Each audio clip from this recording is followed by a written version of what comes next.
Everyone, কেমন আছো তোমরা সবাই? আশা করি খুব ভালো আছো। আমিও খুব ভালো আছি। সেদিন ছিল সোমবার, দশহরার দিন।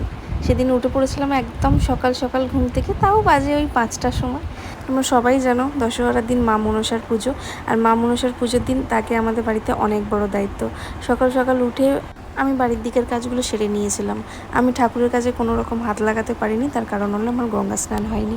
সেই জন্য আমার এই ছোট্ট ননদই সব রকম জোগাড় করেছে। আর এই দিনে আমাদের গ্রামের সব লোকেরা আসে আমাদের বাড়িতে পুজো দিতে।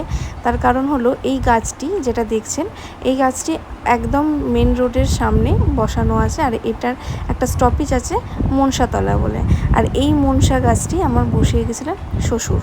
তো শ্বশুরমশাই মারা যাওয়ার আগে আমার শাশুড়ি মাকে বলেছিলেন যে এই গাছটি যেন সারা জীবন পুজো দিতে হয় মা মনসার জায়গায়, আর দশহরার দিন যেন পুজো হয়। তো সেই অর্থেই আমাদেরই বাড়িতে এই পুজোটা হয়, আর আমরাই সমস্ত রকম পুজোর জোগাড়টা করি। তাই সব দায়িত্ব আমার ওপরই থাকে প্রতি বছর, কিন্তু এবছর আর পারলাম না জোগাড়টা করতে। এর পরের বছর নিশ্চয়ই মা মনসার কাজে আবারও আমি হাত দিতে পারবো।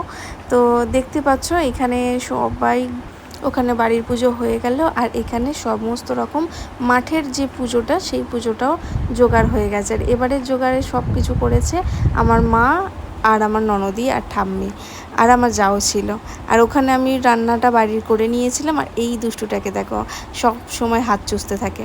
তো যাই হোক, ব্রাহ্মণ ঠাকুর এসে গেছে, তো সেই জন্য আমাদের বাড়ি থেকে সব কিছু এইভাবে মাথায় করে নিয়ে যাওয়া হয় ওই ঠাকুর মন্দিরের কাছে।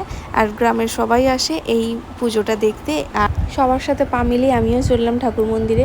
ঠাকুরমশাই এসে গেছে, এবার পুজোটা শুরু হবে। পুজোটা শুরু হওয়ার আগে মাকে ঠাকুরমশাই একটু সাজিয়ে নিল। আমরা যে কাপড়টা দিই সেই কাপড়টাই প্রতি বছর মাকে পরানো হয়। আরও সবাই কাপড় দেয়, সেগুলো ব্রাহ্মণ ঠাকুর নিয়ে যায়। আর এই যে দেখো কি সুন্দর করে চাঁদমালা, ফুলের মালা দিয়ে মাকে সাজানো হলো।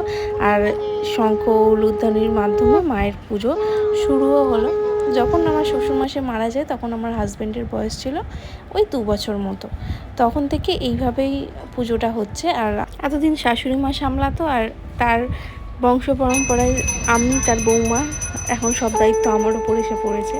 পরবর্তীকালে বংশ পরম্পরায় এই পুজোটা চলতেই থাকবে। আগে এই পুজোর সময় অনেক বালক ভোজন হতো, সেটা অনেক আগের কথা। তবে এখন আর সেইগুলো হয় না, সেগুলো বন্ধ হয়ে গেছে।